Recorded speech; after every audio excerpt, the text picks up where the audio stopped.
Good morning, ma'am. Hope you all are fine. Good morning, ma'am.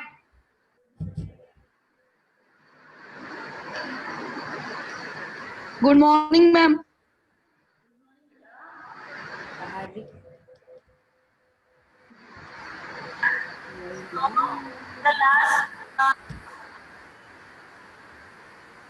In the last class we were discussing about what chemical effects of electric current. Okay, let this topic finish. Yes, ma'am. Then we will go to the revision part.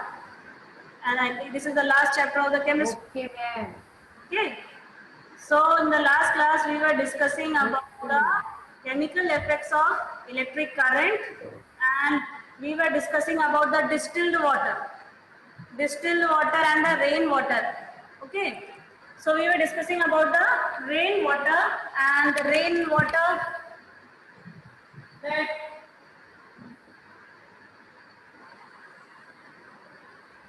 Chemically bad.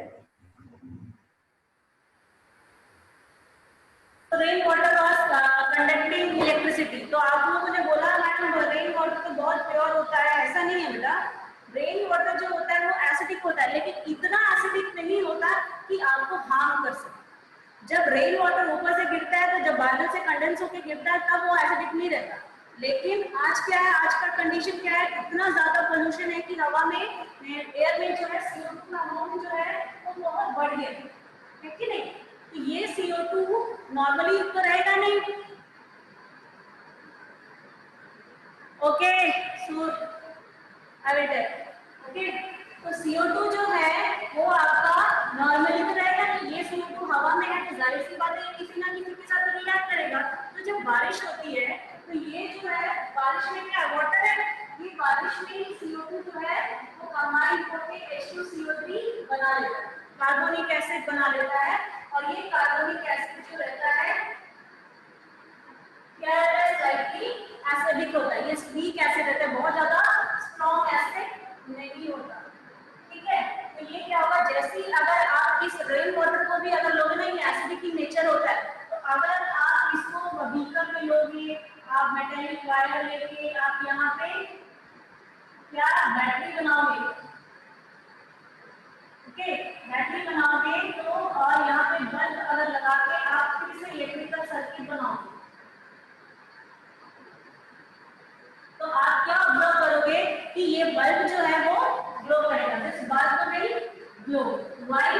Because rain water is acidic, और अगर कोई चीज acidic है तो जाहिर सी बात है वो क्या करेगा, आयंस बनाएगा। और आयंस क्या है, चार्ज पार्टिकल है। What happened Naman? Good morning. Can you ask your doubt through the chat section बेटा? That will be much better. Naman, please ask your doubt through the chat section बेटा। Naman and Hardik. Okay, so आपने rain water लिया, rain water को आपने क्या किया, इसमें beaker में डाला, मेटालिक वायर लिया, मेटालिक रॉड्स लिया। मेटालिक रॉड्स क्या रहते हैं, इलेक्ट्रोड का काम करते हैं। इलेक्ट्रोड किसी भी सेल में दो टर्मिनल होते हैं, किसी भी सेल में दो टर्मिनल होते हैं, पॉजिटिव और नेगेटिव, है ना। आप बैटरी भी लगाते हो तो आपको देखा है पॉजिटिव और नेगेटिव। तो किसी भी सेल में दो टर्मिनल होते हैं, पॉजिटिव एंड नेगेटिव टर्मिनल होते हैं। पॉजिटिव टर्मिनल जो रहेगा आपका वो positive terminal is your what, anode, negative terminal is cathode, है ना। तो यहाँ पे भी दो रॉड्स लगाए आपने, एक हार्दिक एसिड रेन का। अब इसको एक्सप्लेन कर देती हूँ, फिर एक्सप्लेन करती हूँ ना। तो ये जो है आपका इलेक्ट्रोड जो रहता है ये पॉजिटिव रहता है, एनोड जिसको बोला जाता है, नेगेटिव को हम कैथोड बोलते हैं। तो दो रॉड आपने लगाया, वो एक पॉजिटिव का काम करेगा और एक नेगेटिव का काम करेगा। तो जो पॉजिटिव टर्मिनल है पॉजिटिव से जाके नेगेटिव टर्मिनल नेगेटिव से जाए। अब एक पॉजिटिव और एक नेगेटिव, आपने इसी से एक इलेक्ट्रिकल वायर लगाया, बैटरी अरेंज किया, बल्ब लगा दिया। तो थोड़ी देर बाद आप ऑब्जर्व, मैं ये नहीं बोल रही कि आप जो नॉर्मल आपने 100 वोल्ट वाला का बल्ब लगाते हो, आप घर के अंदर बल्ब जो है वो आप लगाओ तो आपका ये इसमें जल जाए, ऐसा नहीं। मैंने वो क्या बोलते हैं, वो छोटी छोटी बल्ब आती है ना जो मॉडल वगैरह बनाने की, not LED, small bulbs which are coming, उसकी बात कर रही हूँ। उसको अगर आप लगाओगे तो ये बल्ब ग्लो करेगा, ठीक है। तो इसका मतलब क्या हो रहा है, ग्लो तभी होगा जब आयंस पास हो रहे हैं, और आयंस पास हो रहे हैं, इसका मतलब क्या हो रहा है कि ये जो रेन वाटर है इलेक्ट्रिसिटी कंडक्ट कर रहा है, इलेक्ट्रिसिटी कंडक्ट कर रहा है, रेन वाटर इलेक्ट्रिसिटी कंडक्ट कर रहा है, क्यों, क्योंकि उसके अंदर आयंस है। लेकिन जब आप बेटा नमन, ये क्या है, आपको इलेक्ट्रिसिटी, ये क्या है, इलेक्ट्रोकेमिकल सेल है, इसमें क्या होगा, अपने आप केमिकल रिएक्शन होता है। नमन, इसमें क्या होता है, अपने आप केमिकल रिएक्शन होगा। जैसे ही आप रेन वाटर डालोगे आयंस बनाए, तो केमिकल रिएक्शन में क्या निकलती है, केमिकल एनर्जी निकलता है। केमिकल एनर्जी निकल के जाएगा तो ये केमिकल, बैटरी क्यों लगा, बैटरी का काम क्या है, इस केमिकल एनर्जी को इलेक्ट्रिकल एनर्जी में कन्वर्ट करना, उस केमिकल एनर्जी को इलेक्ट्रिकल एनर्जी में कन्वर्ट करना, तब जाके बल्ब जलेगा। देखो आप टॉर्च जलाते हो ना Naman, you are lighting a torch, when you are lighting a torch, क्या आप इलेक्ट्रिसिटी सप्लाई करते हो, क्या नहीं करते, आप इलेक्ट्रिसिटी सप्लाई नहीं करते। तो क्या होता है एक्चुअली, उसमें आपका जो बैटरी के अंदर जो केमिकल रिएक्शन हो रहा है वो इलेक्ट्रिकल एनर्जी में कन्वर्ट हो रहा है, और आपका टॉर्च जो है वो ग्लो करता है कि नहीं। वैसे ही यहाँ पे भी है, केमिकल रिएक्शन जब होगा तो केमिकल रिएक्शन के बाद केमिकल एनर्जी प्रोड्यूस होगा, और केमिकल एनर्जी से केमिकल एनर्जी को इलेक्ट्रिकल एनर्जी में कन्वर्ट करेगा आपका ये बैटरी, और जो है वो आपका क्या हो जाएगा, बल्ब जो है वो जलने लग जाएगा। Is it clear Naman? I think the problem is solved. Naman, is it clear? If it is clear, then reply me yes. Okay? Naman? नमन आपका जो है, हाँ डाउट क्लियर हो गया ना, हाँ ठीक है। तो ये है आपका रेन वाटर, लेकिन यही अरेंजमेंट अगर मैं डिस्टिल्ड वाटर में लूं, यही अगर अरेंजमेंट अगर मैं डिस्टिल्ड वाटर में लूं, डिस्टिल्ड वाटर जो होता है, मैं फिर से बता रही हूं, it is not the water of Aquaguard और प्योरिटी। डिस्टिल्ड वाटर जो होता है वो आपका एक्वागार्ड या आरओ वगैरह का जो है वो वाटर नहीं है, वो आपका प्यूरिफाइड वाटर है, वो आपका डिस्टिल्ड वाटर नहीं है। डिस्टिल्ड वाटर हम सिर्फ लैबोरेटरी पर्पस के लिए यूज करते हैं और एक्सपेरिमेंट्स पर्पस के लिए यूज करते हैं, क्योंकि जब हम लैबोरेटरी में काम करते हैं हम बहुत सारे केमिकल्स में काम करते हैं, और अगर आप डिस्टिल्ड वाटर यूज नहीं करोगे तो नॉर्मल वाटर आएगा, नॉर्मल वाटर में बहुत सारे अनवांटेड आयंस रहते हैं, तो वो केमिकल रिएक्शंस में इंटरफेरेंस करते हैं, प्रॉब्लम क्रिएट करते हैं। इसलिए जब हम लैब में यूज करते हैं तो हमको ऐसा पानी चाहिए रहता है जिसके अंदर अनवांटेड आयंस सारे निकल जाए, अनवांटेड किसी भी आयंस, कोई भी आयंस नहीं होना चाहिए। तो उसके लिए हम लोग क्या करते हैं, डिस्टिल्ड वाटर यूज करते हैं। Distilled water means the water which is not having all the unwanted ions which are present in the water, normal water. Surva may reply, please ask your question through the chat section beta. So ask your question through the chat section. So distilled water क्या होता है, distilled water is the water which is not containing any what unwanted ions. Distilled water is what? Distilled water is water which is not containing any unwanted ions. Okay? So unwanted ions नहीं रहेगा, unwanted ions नहीं रहेगा तो क्या वो electricity conduct करेगा, नहीं करेगा। तो यही अरेंजमेंट जब आप डिस्टिल्ड वाटर, यही arrangement sea water is not a distilled water बेटा।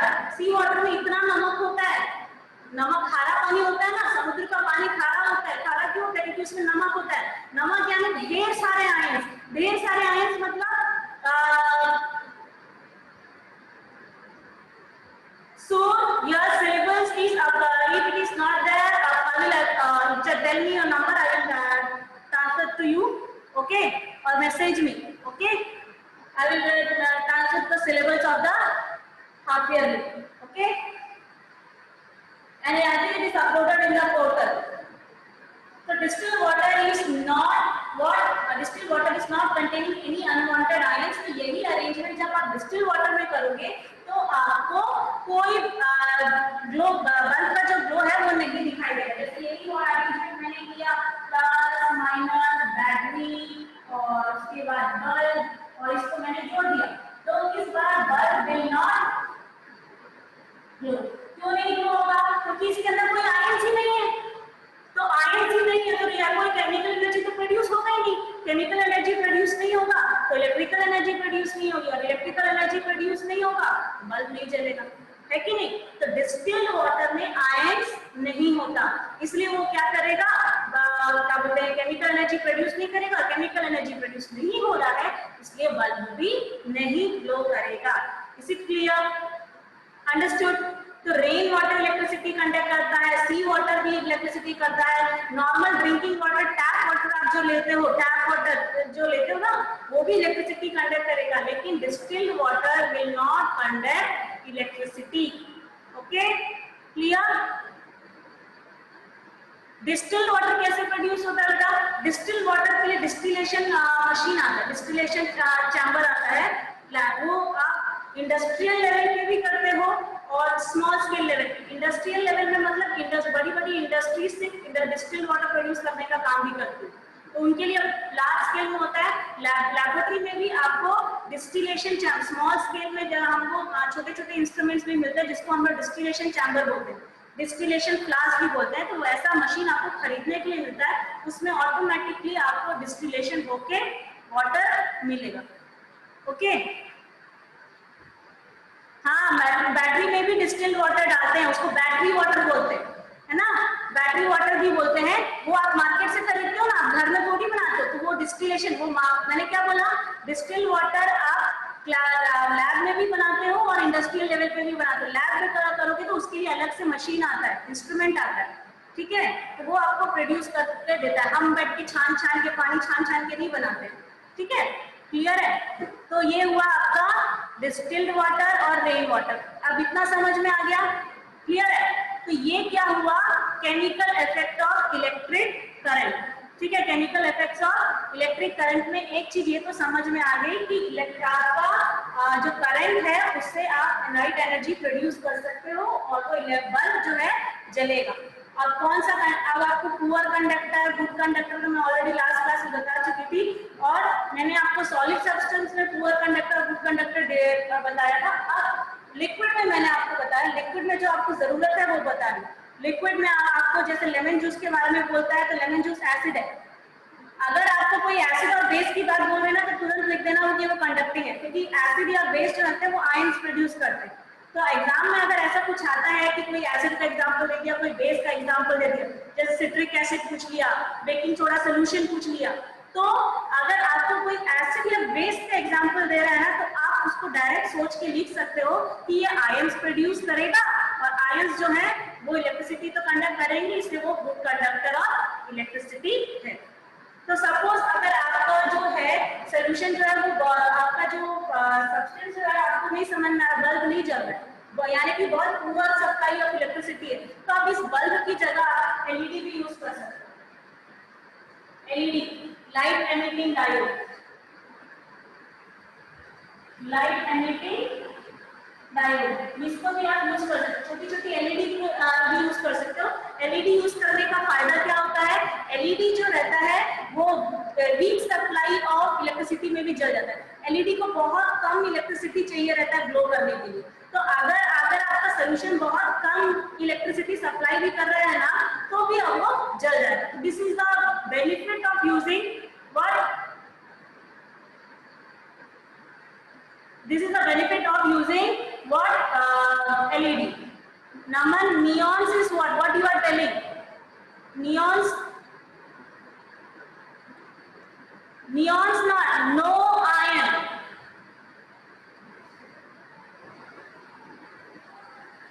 okay, clear है? तो ये LED का क्लियर हो गया, लाइट एमिटिंग डायोड समझ में आ गया?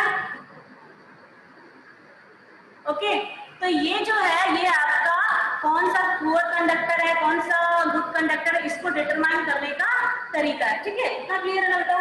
अब ये हमारा हो गया कि हम कैसे डिटरमाइन करेंगे कि वो जो दिया गया सब्सटेंस है वो पुअर कंडक्टर है, वीक कंडक्टर है, ठीक है, और क्या क्या इक्विपमेंट यूज कर सकते हैं कि डिटरमाइन करने के लिए कि दिया गया सब्सटेंस इलेक्ट्रिसिटी कंडक्ट करेगा कि नहीं करेगा। तो अब हमको जो पढ़ना है, नेक्स्ट हमको जो पढ़ना है वो है magnetic effect of electric current. अच्छा, magnetic effect of electric current में जाने से पहले आप लोग रबर स्लीपर्स पहनते हो, इलेक्ट्रिकल शॉक्स, जब भी आप इलेक्ट्रिकल इक्विपमेंट्स का काम जो करते हैं जनरली रबर का स्लीपर पहनते हैं, है ना, या फिर किसी को इलेक्ट्रिसिटी शॉक लग गया तो हम उसको लकड़ी से मार के हटाते हैं। तो ये हम why we are saying rubber shoes or rubber slippers and wood is very useful for the electrical shock. अगर मैं रबर स्लीपर्स पहन के स्विच ऑन ऑफ करती हूँ तो इलेक्ट्रिकल शॉक लगने का चांसेस नहीं है। क्यों, ऐसा क्यों होता है? If anybody knows the answer, will you raise the hand? Why does after wearing rubber slippers the chances of getting electrical shock is reduced? Naman, you want to answer? Okay. Ma'am, because rubber is an insulator. Good. Rubber जो होता है होता है, तो आपकी body और जो जमीन है, आपकी बॉडी और जमीन जो है उसके बीच में वो इलेक्ट्रिकल पोटेंशियल डिफरेंस नहीं, कोई भी चीज जो होती है, इलेक्ट्रिसिटी कब सप्लाई होता है, फिजिक्स में पढ़े होंगे, जब पोटेंशियल डिफरेंस होता है। तो दो चीज है, आपकी बॉडी और जमीन, धरती जो सरफेस है जिसके आप ऊपर आप खड़े हो, तो दोनों के बीच में जब पोटेंशियल डिफरेंस होता है तो इलेक्ट्रिसिटी पास होता है। तो अगर आपने ऐसी कोई रबर स्लीपर पहने हो तो क्या होगा, इलेक्ट्रिसिटी जो आपकी बॉडी से के थ्रू जा रहा है वो धरती तक नहीं पहुंचेगा और आप वहां पे स्टिक नहीं हो पाओगे। तो रबर जो है वो इंसुलेटर का काम करता है और क्या होगा, इसी कारण से आपका जो बॉडी है उसको इलेक्ट्रिकल शॉक नहीं लगेगा। लेकिन आप एक और चीज देखते होंगे, जनरली जो है चिड़िया लोग जो होते हैं ना, बर्ड्स जो रहते हैं उनको भी इलेक्ट्रिकल शॉक लगता है, ऐसा नहीं है हाई वोल्टेज करंट लगेगा तो लोग मर जाते हैं। लेकिन आप लोग नोटिस करे होंगे बहुत सारे चिड़िया लोग जो होते हैं वो इलेक्ट्रिकल वायर जो रहता है उसके ऊपर बैठते हैं, उड़ जाते हैं, है ना, तो उनको तो इलेक्ट्रिकल शॉक ऐसे नहीं लगता। क्यों?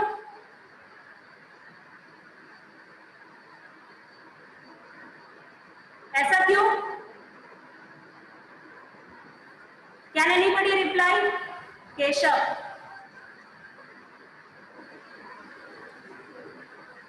Keshav, tell the answer, beta. Hello ma'am, क्योंकि उन लोगों के पैर में ऐसे रबर टाइप का कोई सब्सटेंस होता है। जोर से बोलोगे? केशव, प्लीज से loudly. Keshav, will you say loudly?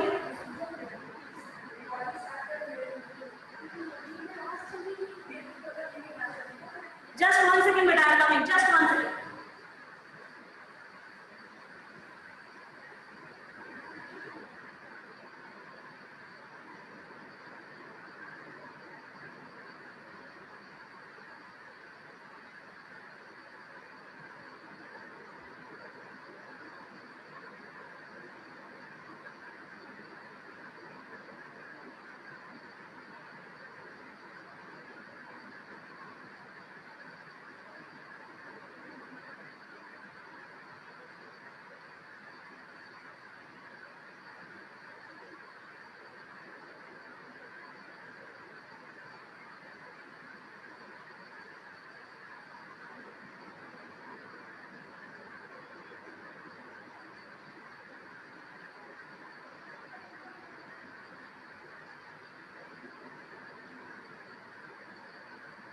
So again I am back. So sorry for the interruption. Somebody called. Okay. So what here? चिड़िया लोग का मैंने पूछा था कि why does that birds what do not get electrical shock? हाँ, high voltage, ऐसा नहीं बोल रही हूँ कि हाई वोल्टेज करंट आएगा तो चिड़िया लोग वहीं पे बैठे रहेंगे, उन लोग आराम से, उनको कोई शॉक नहीं पड़ेगा, ऐसा नहीं बोल रही। ओके बेटा, Keshav's leg of birds is not having any rubber. Okay, birds के सरफेस में वो रबर टाइप का स्ट्रक्चर नहीं होता। एक्चुअली मैंने अभी आपको क्या बताया, आपका बॉडी से इलेक्ट्रिसिटी जमीन पे तभी जाएगा जब पोटेंशियल डिफरेंस होगा। फिजिक्स में पढ़ते हो ना पोटेंशियल डिफरेंस। तो जब आप चिड़िया जो तार पे बैठती है तो वो जमीन के ऊपर है, जमीन में नहीं है। ओके, इलेक्ट्रिसिटी पास होने के लिए उसकी बॉडी से कहाँ जाना पड़ेगा, जमीन के अंदर, और चिड़िया कहाँ है, ऊपर है। तो पोटेंशियल डिफरेंस क्रिएट ही नहीं होता, इसलिए उसको शॉक नहीं लगता। क्लियर है? समझ में आया? Is it okay? तो ये दो रीजनिंग क्वेश्चन जो है ना वो याद रखना इसको, क्योंकि ये पूछ सकता है। ठीक है, समझ में आया? तो ये जो रबर स्लीपर वाला और ये जो चिड़िया वाला है ना, इसको थोड़ा याद रखना, ठीक। तो अब जो है हमको क्या करना है, magnetic effect of electric current देखना है, ठीक है। Magnetic effect of electric current देखना है तो मतलब ये जानना है कि क्या इलेक्ट्रिसिटी मैग्नेटिक इफेक्ट प्रोड्यूस करेगा। मैं तो वो पता करना है, इसको पता करने के लिए हम क्या करते हैं, एक एक्टिविटी मैग्नेटिक इफेक्ट प्रोड्यूस करेगा कि नहीं करेगा। तो हम पहले फिर से क्या लेते हैं, एक बीकर लेंगे, फिर से हम उसमें क्या लेंगे, एसिड, चलो कोई भी लेमन जूस या कोई भी एसिडिक सॉल्यूशन ले लेंगे, या फिर आप जो आपको लगे वाटर ले लो, कुछ भी। ओके, अब फिर से आप इसमें क्या लो, इसको आप क्या करो, टर्मिनल बनाओ पॉजिटिव और नेगेटिव, ठीक है। आप इसको टर्मिनल बनाओगे पॉजिटिव और नेगेटिव। अब ये टर्मिनल से आपका क्या करेगा, एक मैच बॉक्स के अंदर जो खाली डिब्बी होती है जिसके अंदर टीवी रखी रहती है, मैच स्टिक रखे रहते हैं, वो मैच स्टिक लेना और इसके अंदर क्या रखना, कंपास जानते हो, कंपास जो है ना डायरेक्शन बताता है, छोटा सा नॉर्थ साउथ ब्लू कंपास, ये कंपास इसके अंदर रख दो। अब ये कंपास के ऊपर ये जो इलेक्ट्रिकल वायर है ना, इसको अच्छी तरीके से रख दो, जो आपने मैचिस का डिब्बी लिया है उसके अंदर कंपास रखो और ये जो इलेक्ट्रिकल वायर का जो कनेक्शन आ रहा है इसको अच्छी तरीके से उसके ऊपर लपेटने के बाद जो बचा हुआ एंड है उसको वापस आप किससे कनेक्ट कर दो, बैटरी से कनेक्ट कर दो, ठीक है। उसको आप वापस किससे कनेक्ट कर दो, बैटरी से कनेक्ट। अब आप थोड़ी देर बाद देखोगे कि क्या हो रहा है कि ये जो कंपास का निडल है वो डिफ्लेक्ट कर रहा है, कंपास का निडल जो है वो डिफ्लेक्ट कर रहा है कि नहीं। ये डिफ्लेक्ट क्यों कर रहा है, ये डिफ्लेक्ट अब धरती के ऊपर तो रख नहीं ना, अर्थ के सरफेस के ऊपर नहीं है, अर्थ के में मैग्नेटिक इफेक्ट है, अर्थ का जो है मैग्नेटिक इफेक्ट होता है, इसलिए जो कंपास निडल है वो आपको डायरेक्शन शो करता है, मैग्नेटिक इफेक्ट के कारण ही आपको डिफ्लेक्शन शो करता है। लेकिन यहाँ तो हमने इस तरह रखा नहीं है, हमने इसको वायर में लपेट दिया, तो मैग्नेटिक इफेक्ट कहाँ से आ रहा है, मैग्नेटिक इफेक्ट कहाँ से आ रहा है, इस पर्टिकुलर सॉल्यूशन के अंदर से आ रहा है। सॉल्यूशन क्या कर रहा है, इलेक्ट्रिसिटी कंडक्ट कर रहा है, तो इलेक्ट्रिसिटी कंडक्ट होने के कारण ही वो जो मैक्स बॉक्स के जो कवर है उसके अंदर जो नेडल रखा है वो डिफ्लेक्शन शो कर रहा है, समझ में आया। यानी कि जो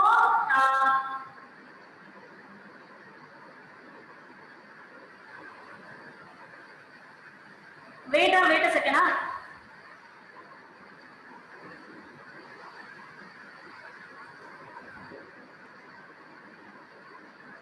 वेटिंग रूम में अनेबल है बेटा, सब आ सकते हैं, इसमें कोई प्रॉब्लम तो नहीं हो रही है।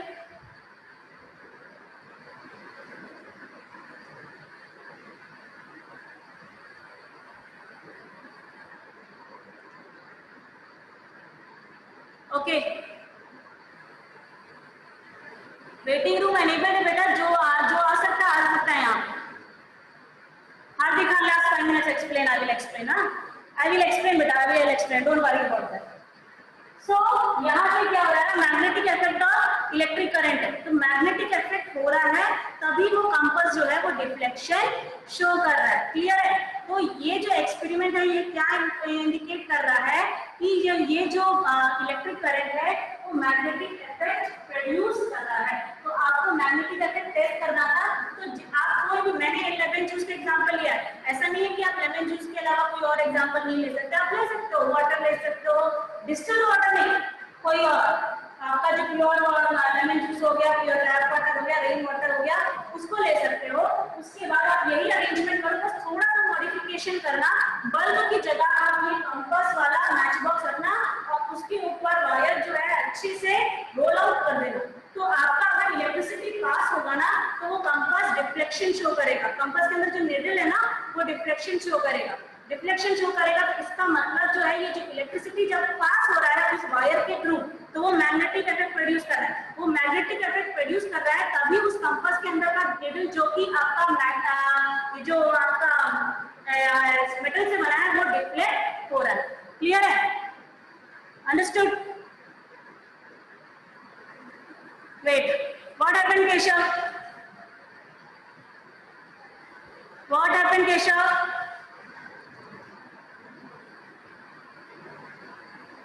Saksham, I will explain better. What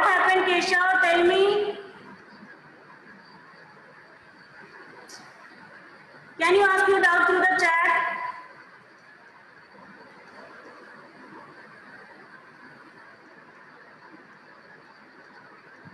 ma'am हाँ, अरे यार बेटा कुछ प्रॉब्लम हो रही है आप। yes ma'am. Ma'am, suppose we are standing on wire, so we will get shock or not? Wire कहाँ, वायर कौन सा वायर, क्या बोल रहे हो? मैम आपने बताया कि चिड़िया मतलब बर्ड्स लोग रहते हैं वायर में, तो मतलब उन्हें करंट नहीं लगता क्योंकि नहीं, मैं मतलब बोल रही हूँ कि पोटेंशियल एनर्जी फॉर्म नहीं हो रही है। मैं ये नहीं बोल रही कि हाई वोल्टेज शॉक लगेगा तो वो बच जाएंगे। हाई वोल्टेज शॉक लगेगा तो मरेंगे ही मरेंगे। लेकिन जनरली जब चिड़िया लोग बैठते तो देखना, उन लोग बैठते हैं 5-10 मिनट बैठेंगे उड़ जाएंगे। कभी उन लोगों को शॉक लगती है क्या? मैम मैं बर्ड्स के बारे में बात नहीं कर रहा हूँ मैम, अगर हम लोग वायर के ऊपर खड़े हैं तो हमें लगेगा शॉक।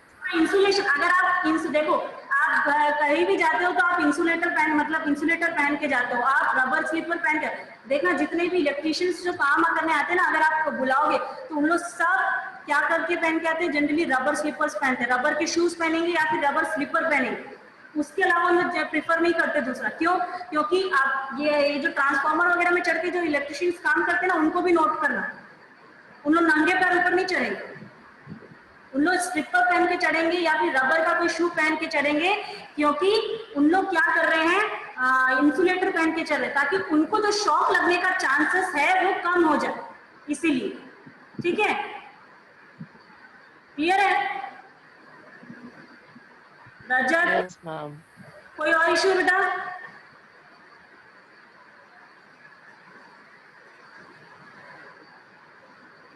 मैम जो आप ये एक्टिविटी बताए वो तो जो इलेक्ट्रोमैग्नेटिक जैसा काम कर रही है कि क्या है वो? इलेक्ट्रोमैग्नेट जैसा काम कर रहा है, तभी तो मैग्नेटिक इफेक्ट शो कर रहा है। ये इलेक्ट्रोमैग्नेट ही है, पढ़े हो ना electromagnet last year? Yes ma'am. ये इलेक्ट्रोमैग्नेट है, छोटा सा एग्जांपल है इलेक्ट्रोमैग्नेट का। और ये इसलिए बताया क्योंकि हमको बस पता चले कि इलेक्ट्रिसिटी जो है वो मैग्नेटिक इफेक्ट शो करेगा। ठीक है, और मैम हम जैसे कि कई जगह में जहाँ पे मैग्नेटिक इफेक्ट बहुत कम है तो क्या करेंगे अपन? क्या क्या क्या क्या?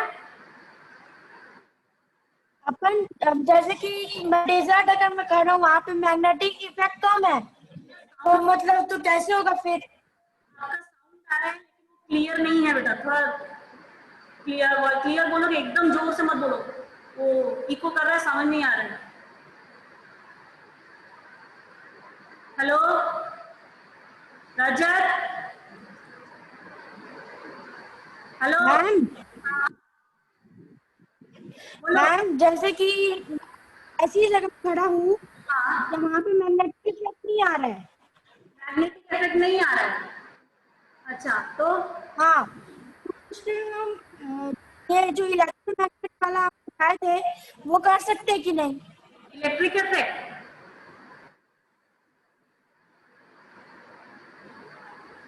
Electric yes ma'am. Magnetic effect बोल रहे हो ना? तो आप जहाँ खड़े हो यस मैम। हम फिजिकल ज्योग्राफी वाला कंपास नहीं पढ़ रहे हैं बेटा, हम किसका पढ़ रहे हैं? इलेक्ट्रिसिटी का पढ़ रहे हैं। आपको ये मैं इलेक्ट्रोमैग्नेट बता रही, इलेक्ट्रोमैग्नेट की बात करी, नॉर्मल मैग्नेट की बात नहीं कर रही। मैग्नेटिक इफेक्ट ऑफ ये जो अर्थ का जो मैग्नेटिक इफेक्ट है उसकी बात नहीं कर रही हूँ मैं, इलेक्ट्रिसिटी वाले मैग्नेटिक इफेक्ट की बात कर रही हूँ। तो अगर आप खड़े हो उससे कोई फर्क नहीं पड़ता, जो आप खड़े हो नहीं खड़े हो बैठे हो उससे कोई फर्क नहीं पड़ता। डिपेंड करता है कि आपका जो दिया गया सब्सटेंस है ना, जिसका आपको मैग्नेटिक इफेक्ट स्टडी करना है, जिससे आप इलेक्ट्रोमैग्नेट बना रहे हो, वो कैसा है। वो एक अच्छा कंडक्टर है तो वो अच्छा इलेक्ट्रोमैग्नेट है, और अगर पुअर अगर है तो वो बेकार इलेक्ट्रोमैग्नेट का काम करेगा, यानी वो डिफ्लेक्शन शो नहीं करेगा। इज इट क्लियर रजत? हम अर्थ के मैग्नेटिक इफेक्ट के बारे में नहीं पढ़ रहे बेटा। तो अगर आप कहीं भी पोजीशन में खड़े हो तो उससे हमको कोई फर्क नहीं पड़ेगा, हम इलेक्ट्रिसिटी के मैग्नेटिक इफेक्ट की बात कर रहे हैं। तो वो डिपेंड किसके ऊपर करेगा? वो डिपेंड करेगा कि आपने क्या सब्सटेंस लिया है इलेक्ट्रोमैग्नेट बनाने के लिए। तो अगर दिया गया आपने जो सब्सटेंस लिया है इलेक्ट्रोमैग्नेट बनाने के लिए, वो अगर अच्छा कंडक्टर है तो वो अच्छा मैग्नेटिक इफेक्ट शो करेगा, और अगर वो पुअर कंडक्टर है तो वो आपका मैग्नेटिक इफेक्ट शो नहीं करेगा, यानी वो इलेक्ट्रोमैग्नेट का जैसा काम नहीं करेगा। I think it is clear. और कोई किसी को कोई डाउट है बेटा? Should I move to the next part? Should I move to the next part? और किसी को कोई डाउट है बेटा? हाँ Hardik, acid rain. Acid rain, normal rain जो रहता है वो एसिडिक रहता है ना? हाँ बेटा बताओ मेरे को सेक्शन। नॉर्मल रेन वाटर जो रहता है वो एसिडिक रहता है कि नहीं? नॉर्मल रेन वाटर जो रहेगा वो आपका एसिडिक ही नेचर होता है। लेकिन हम अगर एसिड रेन की बात कर रहे हैं, अगर हम एसिड रेन की बात कर रहे हैं तो वो ज्यादा एसिडिक होता है। क्यों? क्योंकि ज्यादा एसिडिक क्यों होगा? क्योंकि नेचर में बहुत पोल्यूशन होता है। आपका कोल एंड पेट्रोलियम चैप्टर में पढ़ोगे, जब आपका पोल्यूशन होता है तो क्या बोलते हैं, SO2 गैस रिलीज होता है, सल्फर डाइऑक्साइड रिलीज होता है। पढ़े हो कि नहीं पढ़े हो?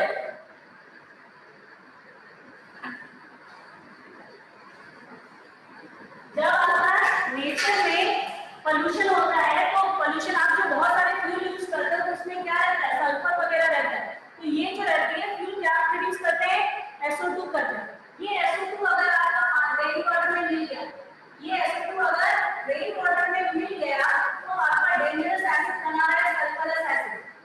और ये जो है फर्दर और ऑक्सीजन के साथ कंबाइन होकर क्या बना देता है, सल्फ्यूरिक एसिड। क्या बना देता है, सल्फ्यूरिक एसिड। इसके अलावा एक और पोल्यूटेंट होता है NO2। NO2 अगर पानी में मिल रहा है तो एक और एसिड बना रहा है HNO3। अब ये दोनों एसिड को देखो, H2SO4 और HNO3 दोनों स्ट्रॉन्ग एसिड है कि नहीं? दोनों स्ट्रॉन्ग एसिड है कि नहीं बेटा? हार्दिक, yes it is very dangerous। ये आपके, अरे सल्फ्यूरिक एसिड तो आपका क्या होता है, किंग ऑफ एसिड होता है। वो क्या होता है, किंग ऑफ एसिड होता है ना। ये इतना डेंजरस एसिड होता है, इतना डेंजरस एसिड कि आपका अगर छोटा सा भी ड्रॉप आपकी बॉडी में पड़ गया ना तो आपकी स्किन को तो पूरा जला ही देगा और आपकी बॉडी को ही नहीं रहेगा। अगर आप ये बिल्डिंग वगैरह जैसे ताजमहल जो है वो लाइमस्टोन से बना, मार्बल से बना है, उसके ऊपर भी अगर आप डालोगे ना थोड़ा सा भी एसिड तो वो मार्बल जो है वो लाइमस्टोन है वो रिएक्ट कर देगा एसिड से और धीरे धीरे उसका जो कलर है वो चेंज हो जाएगा। देखना आप अगर आप नेट में सर्च करोगे, गूगल में सर्च करोगे तो आपको टास ट्रेपीजियम प्रोजेक्ट मिलेगा। टास ट्रेपीजियम प्रोजेक्ट ये गवर्नमेंट ने लॉन्च किया था। टास ट्रेपीजियम प्रोजेक्ट जो होता है वो गवर्नमेंट ने लॉन्च किया था। क्यों? क्योंकि ताजमहल का जो ऊपर का जो पोर्शन है ना, जो डोम गुंबज, वो येलोइश पड़ने लग गया था। येलोइश क्यों पड़ने लग गया था? एसिड रेन के कारण। तब उन्होंने क्या किया, तब उनको पता चला एसिड रेन हो रहा है, पोल्यूशन इतना ज्यादा है, इसलिए उन्होंने वो प्रोजेक्ट लॉन्च किया और उसके अंदर रेस्ट्रिक्शन लगाया कि आप ऐसे ऐसे केमिकल्स को यूज नहीं कर सकते, ऐसे ऐसे फ्यूल्स को यूज नहीं कर सकते। लगा ये आप नेट में सर्च करना आपको मिलेगा। हार्दिक ओके।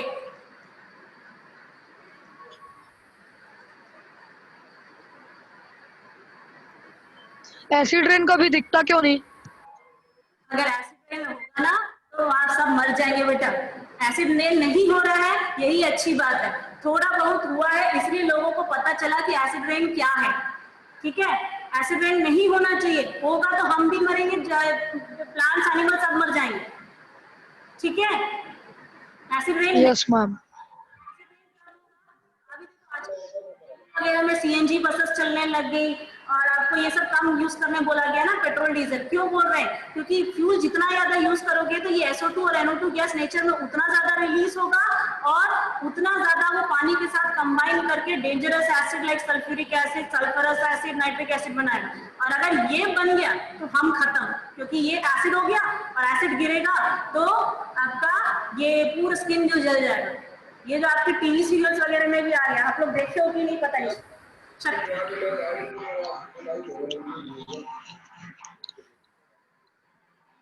आगे किसी यस मैम। आप कौन है और किसी को कोई डाउट है? Please raise your hand, please raise your hand. हाँ नमन, सक्षम, ओके कौन है भाई पहले कर देते हैं। बोलो। मैम आपने कहा कि मतलब एसिड रेन हुआ था जब, मतलब उसके कारण ताजमहल येलो हुआ था, तो उसमें उसके कारण मतलब वुमन पर इफेक्ट पड़ा था कि नहीं? नोट क्यों हुआ? फर्क पड़ा था तभी तो नोट किए ना कि ताजमहल जो व्हाइट कलर का है वो कैसे रंग पड़ने लग गया था, पीले रंग का पड़ने लग गया था, येलोइश टाइप का हो गया था। तो वो जो कंजर्वेशन वहां के जो लोग उसका देखते हैं ना, उनको ये नोट हुआ तो उन्होंने गवर्नमेंट को इन्फॉर्म किया। फिर जब गवर्नमेंट ने इसकी स्टडी कराई, रिसर्च कराया, तब पता चला, तो उन्होंने उस हिसाब से वो प्रोजेक्ट लॉन्च किया ताकि वहाँ पोल्यूशन कम हो, और पोल्यूशन कम होगा तभी आपका ये जो एसिड रेन है वो कम हो जाएगा। ठीक है, उसके क्लियर ना सक्षम? हाँ सक्षम, टेल मी बेटा, am I audible? मैम अभी यस मैम अभी जो आप टॉपिक पढ़ा है वो कंपास वाला, वो एक बार, और क्या पोटेंशियल डिफरेंस क्या होता है वो एक बार समझा दो। पोटेंशियल डिफरेंस के लिए आपको इलेक्ट्रिक पोटेंशियल पता है बेटा? इलेक्ट्रिक पोटेंशियल क्या होता है? इलेक्ट्रिसिटी चैप्टर में आपने पढ़ा होगा फिजिक्स में इलेक्ट्रिक पोटेंशियल। इलेक्ट्रिक पोटेंशियल क्या होता है पता है क्या?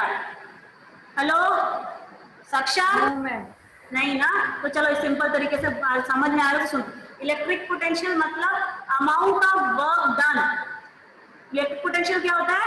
अमाउंट ऑफ वर्क डन और needed to move one unit of charge from one point to the other required point. ये क्या है? Amount of work required to be done to move one unit of charge from one point to the required. यानी अगर मुझे यहाँ से यहाँ current pass करना है, सपोज ये दो मेरे दो हैंड्स हैं, ये दो पॉइंट्स हैं, मुझे यहाँ से ट्रांसफर करना है, सपोज लेफ्ट से मुझे राइट में ट्रांसफर करना है इलेक्ट्रिसिटी को, तो द अमाउंट ऑफ वर्क में जो करूंगी एक यूनिट चार्ज को मूव करने के लिए फ्रॉम लेफ्ट टू राइट, वो क्या है? Electric potential. इलेक्ट्रिक पोटेंशियल का मीनिंग समझ में आया? Yes ma'am. अब दो पॉइंट है लेफ्ट और राइट, ये दोनों के दो लेफ्ट और राइट के जो इलेक्ट्रिक पोटेंशियल दोनों के बीच का जो भी डिफरेंस है वो क्या कहलाएगा? वो क्या कहलाएगा? Potential difference. समझ में आया? Yes ma'am. समझ में आया? पोटेंशियल डिफरेंस क्लियर है ना? Yes ma'am. ओके, और कोई any more doubts? Please raise your hand, please raise your hand. हाँ बेटा सूर, आपका मेरे को डाउट समझ में आ गया। आपको सिलेबस चाहिए, सिलेबस आपके ग्रुप में सेंड हो जाएगा, नहीं तो I will WhatsApp you, okay? या फिर मैं आपको क्लास में बता दूंगी, ठीक है? आप उसका टेंशन मत लो। पोर्टल में आपने चेक किया? Yes ma'am. एक बार चेक करो, नहीं मिल रहा है तो मैं आपको बता दूं। साक्षी, आपका ये एक टॉपिक बस बचा है बेटा, इसको खत्म करके हम रिवीजन ही करेंगे बस, और कुछ नहीं, क्योंकि आपका केमिस्ट्री का क्वेश्चन हो ही जाएगा उसके बाद, और कुछ नहीं बचेगा। ठीक? रजत, व्हाट हैपेंड? यस गुंजन, आपको नोट्स बनाने हैं। जितना आप राइटिंग वर्क करोगे उतना याद रहेगा। आप कंप्यूटर के भरोसे देख देख के इतना याद नहीं होता। You have to write, writing work you have to do, you can't escape from that. Who is that? Rajat, what doubt? हाँ Rajat, what doubt you having? बेटा आपकी आवाज नहीं आ रही है। हेलो, गलती से रेज हैंड हो गया। गलती से हो गया, okay, no problem. Saksham, again what you are?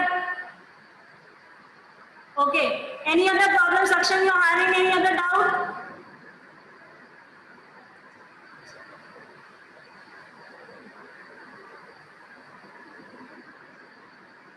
बेटा अगर आप केमिस्ट्री फिजिक्स का अलग बना लोगे तो ज्यादा बेटर है। केमिस्ट्री फिजिक्स अभी आपका कंबाइंड साइंस था, तो अभी आप पोर्टल में देखोगे कि फिजिक्स केमिस्ट्री साइंस बायो अलग हो गया, तो आप वैसे ही बनाओ। Okay, Saksham, you have raised your hand, can you tell me what doubt you are having? By the time Rajat, KNO3 is a salt, it is neither acid nor base. Rajat, KNO